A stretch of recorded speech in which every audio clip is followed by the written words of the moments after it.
Hey everybody, this is John for Pioneer Nexus MTG coming at you with a quick rundown of some of the more interesting decks from the Pro Tour Philadelphia that just wrapped up. Reed Duke won with the Izzet Creativity list that we will cover in this, but there were a bunch of other exciting and interesting decks that popped up that people brought to the Pro Tour. So, Return to the Pro Tour has been a long time coming. Now it's a paper event again rather than being the Arena Opens or Arena Championships or any of that kind of stuff. Hopefully Wizards will continue with the Pro Tour instead of trying to do this digital nonsense, but also allowing a digital pathway to play in said Pro Tours. So the first deck is something that's not new to the Pioneer format, and that is Enigmatic Fires. Now this is a deck built around the namesake cards, Enigmatic Incarnation, which basically allows you to sacrifice an enchantment, go get a creature of X+1, and then Fires of Invention. This card really needs no introduction. It allows you to play spells for equal mana cost to the number of lands you control. Beyond that, you play a bunch of value creatures and value permanents to get ahead, and then you also play things like Yorion to blink those permanents. There are some newer additions to the deck since we've last talked about it. Obviously, Chain of the Rocks has been things popping up more and more. It does not exist in the Explorer format yet, but it is a card to be on your radar if you're playing the full Pioneer format. Gives this deck an efficient mana setup for the early turns while it's trying to set up its rather clunky mana base when you're playing a 4 or 5 color deck that does not have fetch lands. Another newer addition to the deck is Bitter Reunion. This allows you to kind of solve the wrong half problem of your deck. Also allows you to have an enchantment that lets you get a little bit of card selection while you're going ahead instead of something like Oath of Omnath of the Sea. The rest of the deck, nothing too fancy. Moon Blessing of Cleric, or Moon Blessed Cleric, allows you to search up your missing enchantment, particularly either Incarnation or Fires. And then some of the bullets have changed since the printing of Phyrexia LLB1. Obviously, Leyline Binding has been a newer addition to the deck since Brothers or Dominaria United come out. Allows you to search up Age of Treachery and Titan of Industry, while also being an early interaction play along with Chain of the Rocks. Some of the newer bullets to the deck include El Shinorn, Mother of Machines. This effectively shuts down ETB triggers for your opponents and doubles your own. Very good in things like the Mirror Match, etc. If your permanent entering the battlefield causes the ability to trigger, permanent that triggers an additional time. Permanents entering the battlefield don't cause abilities of permanents to enter your opponent's control to trigger.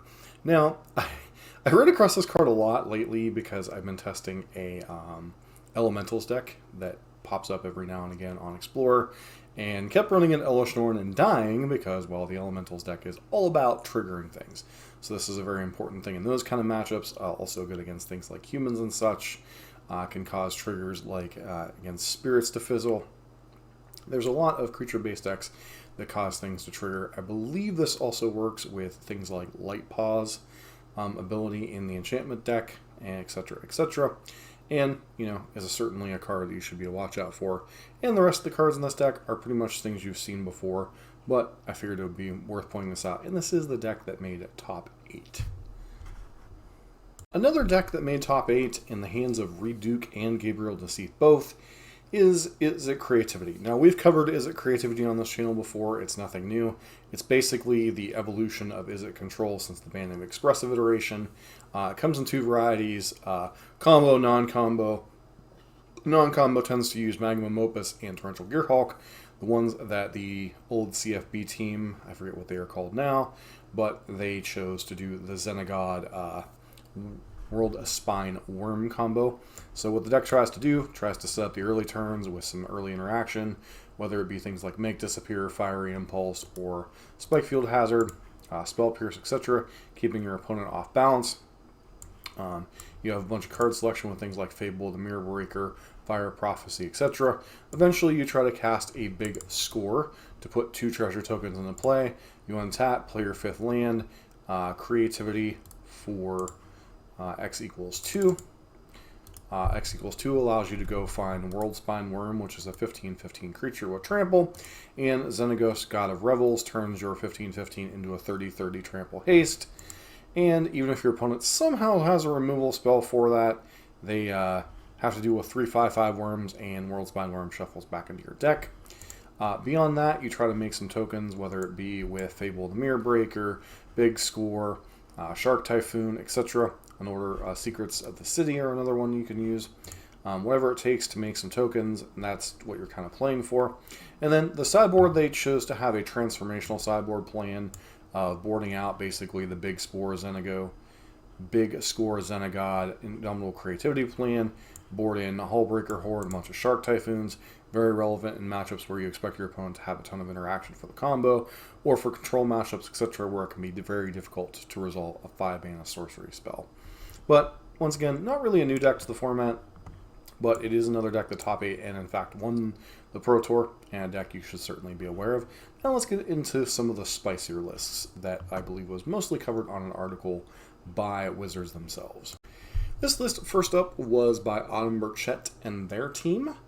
They chose to run a version of Sacrifice, splashing some white cards, notably Rite of Oblivion and Showdown of the Skalds, to go with a normal Witch's Oven, Cauldron's Familiar Mayhem Devil thing. This gives you a little bit more of a grindiness against some of the more mid-range decks in the format.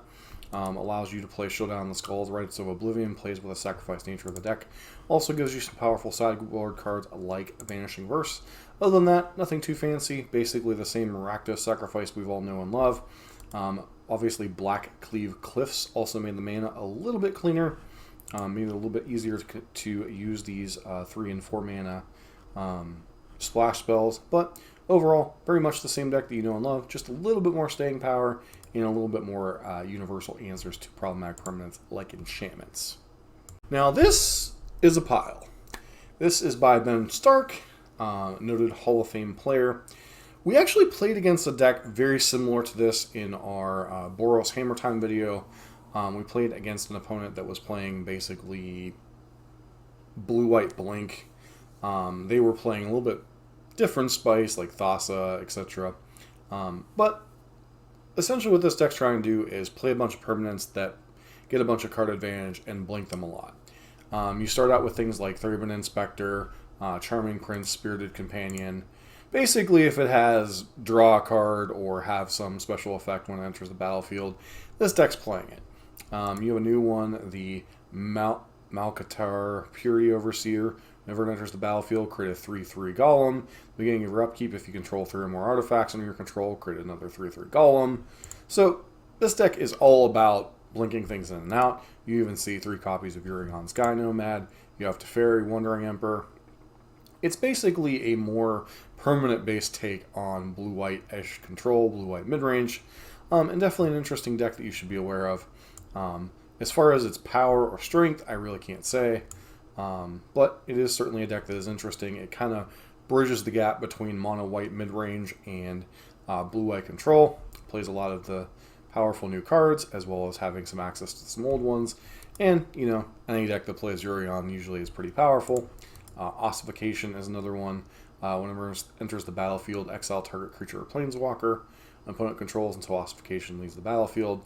You can only play this on a basic land. So it's another thing of something similar to Chain to the Rocks, only restriction is basics this time. And then you get to play some copies of things like Make Disappear, etc. So definitely an interesting deck. Something we'll probably be trying out on the channel here in the near future as it looks interesting. How powerful it is and how it stays in the format, kind of hard to say. Once again, it kind of bridges the gap of mono-white midrange and blue-white control. Izzet Mindsplice? This is an interesting piece of work.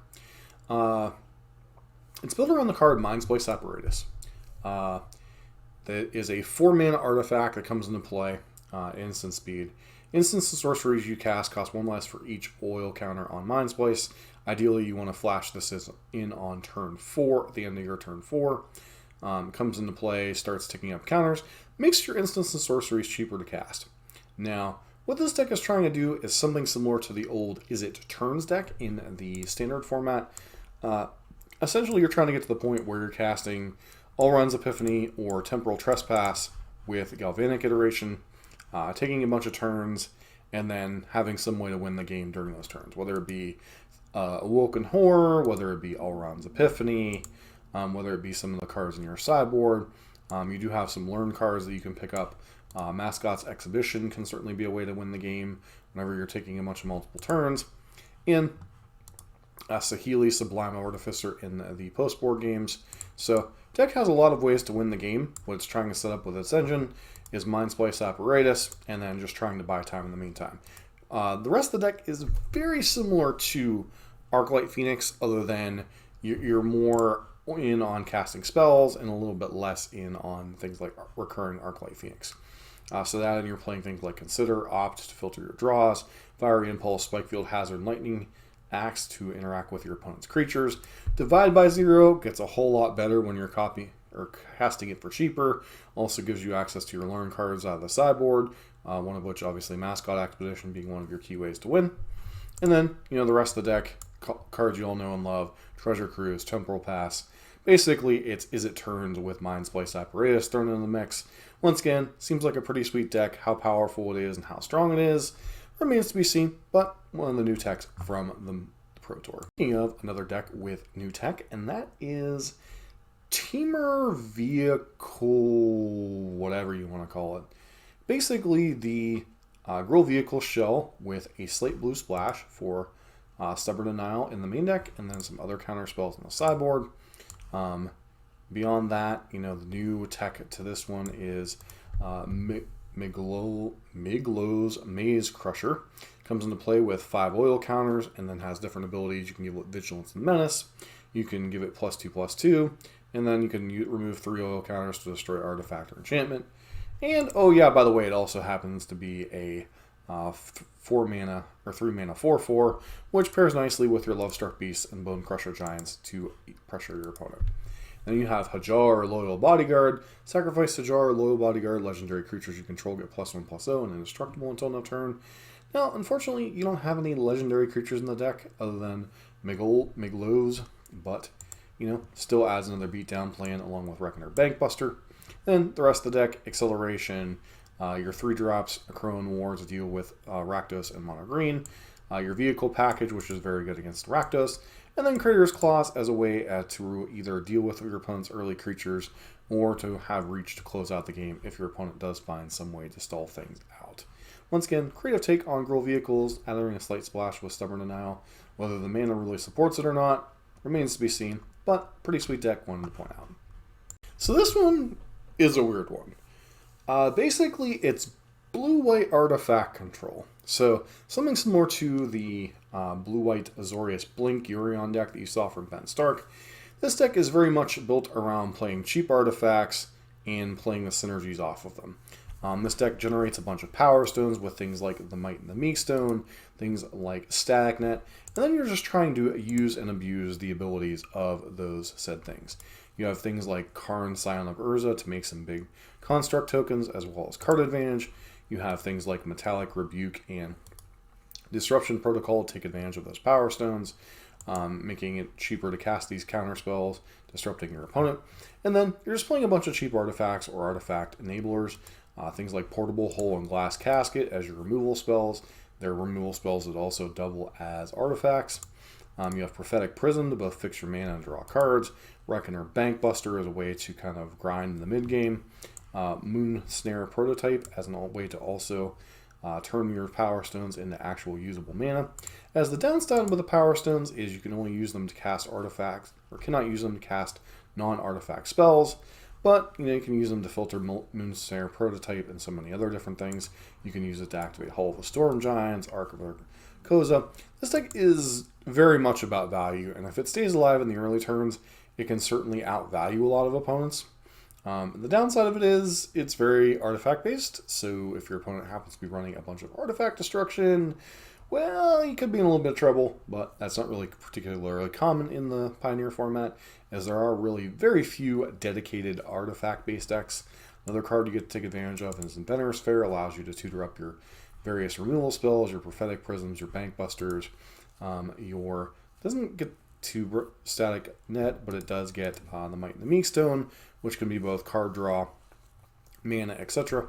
One thing I am slightly surprised is if you're going this far down the rabbit hole, that you're not playing a couple copies of Mishra to be able to potentially make the meld combo. Now, obviously, if you're not playing a bunch of creatures that your opponent cares about anyway, playing those will be a lightning rod for removal, but still very powerful overall. And then the sideboard has this kind of semi-transformational plan of 4 Monastery Mentor, and since you're playing a bunch of non-creature spells, seems like a pretty good match, but definitely an interesting deck. How powerful or how strong it is, once again, remains to be seen. Certainly a deck we might give a little bit of a spin on the channel if people are interested in it. Alright, now Abzan Auras. A very similar deck made top 2 and played against Reduke, but the decks are effectively doing the same. They're an Auras deck that's trying to take advantage of Shram and Light Pause. Shram, whenever you cast an aura, equipment, or vehicle spell, you draw a card. Light Pause, whenever an aura enters the battlefield under your control, if you cast it, you may search your library for an aura card with mana value less than or equal to that card with a different name. Put that aura on the battlefield. Effectively, these 2 cards are the way the deck generates a lot of advantage. The one that made top 2 used Glade Cover Scout as a way to have an untargetable creature from your opponent. This version is opting instead more for a little bit better mana, as I believe the other one was playing a 4th color to defend for Hammerhand and stuff. But the new addition to the deck is Screeve Defector Might. This is effectively kind of Giver of Runes for the format. It's not as good. Number 1, it's legendary. Number 2, it can't be blocked by creatures of a color, so it gives hexproof and can't be blocked. So you kind of have to use this proactively to keep your opponent from being able to block it. But, you know, when you have this and a bunch of auras either on a Light Pause or Shram, you also have Illuminator Virtuoso, which makes a very quick, big, dumb idiot. Makes it very difficult for your opponent to interact with you if they don't have a removal spell immediately. You just kind of get to run them over with a very big body and kill them quickly. And Screeve kind of helps that plan overall, as well as Shram and Light Pause kind of recouping some card advantage. Audacity, you know, different ways to draw cards. This deck has been getting more and more pieces, and, you know, Hexproof is always a Lightning Rod-esque style deck, and while this isn't exactly Hexproof, you know, those style of decks are always kind of low on people's opinions, but sometimes they show up and do really well. This one also gets to take advantage of the fact of Mox Amber, play along with your Shrams, your Light Pause, and your Screeves, get a little bit of a head mana, and then, you know, you just have a bunch of good auras to target your creatures with, trying to get your opponent dead, protect your creature long enough to get the game over. This one's an interesting deck. So, this is kind of what happens when Angels meets Gruul Vehicles. You have this early game of a bunch of powerful early drop creatures, things like Prosperous Innkeeper, Voice of Resurgence, Selfless Spirit. You're just playing all the good green-white beats creatures. Lovestruck Beast, Knight of Autumn. You have a bunch of cards that do a bunch of modal things. Extraction Specialist obviously allows you to rebuy all of these. And then, you know, you have things like Haywire Might, Remorseless Clerk, etc., or Remorseful Clerk as ways to deal with what your opponent's doing. Where the deck gets really, really spicy is the copies of both Fierce Empath, which will allow you to search up a creature value 6 or greater, reveal it and put it in your hand, and then Eldrazi Displacer. Now, Displacer is a card that was very powerful for a time in the modern format, with its ability to be abused with various different things to reduce its activation costs, or ways to things like Eldrazi Temple that allowed you to kind of cheat on mana for Eldrazi creatures. Now, the downside of this creature, it's only a 3/3. But its activated ability of 2 and a colorless, exile target creature. When you're playing a bunch of ETB creatures, you kind of get to take over the game. You know, you can just gain a bunch of treasure tokens with your Prosperous Innkeepers for another turn. You get to blink out your Knight of Autumns, reuse their abilities. Get to use Skyclave Apparition to deal with a bunch of your opponent's permanents. Extraction Specialist can bring back a bunch of your 2 mana and 1 mana things from your opponent's graveyard, etc. But where things really get crazy is if you have Eldrazi Displacer in play, and you have Prosperous Innkeeper in play, you use Fierce Empath to go find Brood Monitor. Brood Monitor creates 3 Scions. You can then sacrifice these 3 Scions to activate Eldrazi Displacer. This effectively becomes an infinite loop. And then beyond that, you also have a 1 of Titan of Industry to go fetch up. You know, when you're blinking your Prosperous Innkeepers and your Brood Monitors to get some extra mana, as we'll have something in the top end that can really win the game. And there really is no... there's also Decimator Provinces. I thought there was one more bomb. This allows you to go find Crater Hoof Light, so to speak, and use this with all your random Dorkos to just win the game very quickly. And then, much like Angels, you are using a Collected Company and Kai-Ezra Reconstruction. And, while you are somewhat missing removal spells in this build, you do have a bunch of ETB things that deal with that. Now, this is a deck that very much would get hurt by Elesh Norn, but, it does have some sideboard slots to deal with things like that. And then, obviously, a bunch of other disruption creatures. This is basically Angels meets Death and Taxes in Modern. And finally, a deck that is an evolution of a deck. And that is Bring to Light Omnath. Now, 5-color Niv to Light was a thing for a good portion of the Pioneer format. It's kind of faded into obscurity. Even its primary pilot, Claudio, really no longer piloting it. The problem with that is it was slow, clunky, and was very restrictive on what it could play. Now, obviously, you get to play a bunch of good gold cards, but the downside is you're stuck to primarily gold cards. Now, obviously, there were some things like Leyline Binding that people played, etc., but, there were some restrictions with that. This deck instead chooses to focus on Omnath, Lotus of Creation, abusing the mana with Fabled Passage, and then still revolving around Bring to Light. Now, what this allows you to do is it allows you to play Chain of the Rocks as a good supplemental removal spell to Leyline Binding. You're playing a bunch of the Triumphs and stuff, so you should be able to find them out in a timely fashion. You still get to play things like Sylvan Caryatid, probably the best mana dork in the format as far as interactive decks. Courier's Briefcase as an interesting way to get a little bit of mana jump. And then, most importantly, you also get to play Fable the Mirror Breaker. And then you have a bunch of Bring to Light bullets, Valky, as well as Tybalt, obviously that side. Glyph Weaver allows you to cast Deadly Vanity from that side of things. Hostage Taker doing what Hostage Taker does. Slaughter Games being obviously very good against combo-based decks like Lotus Field if you can get it off in time.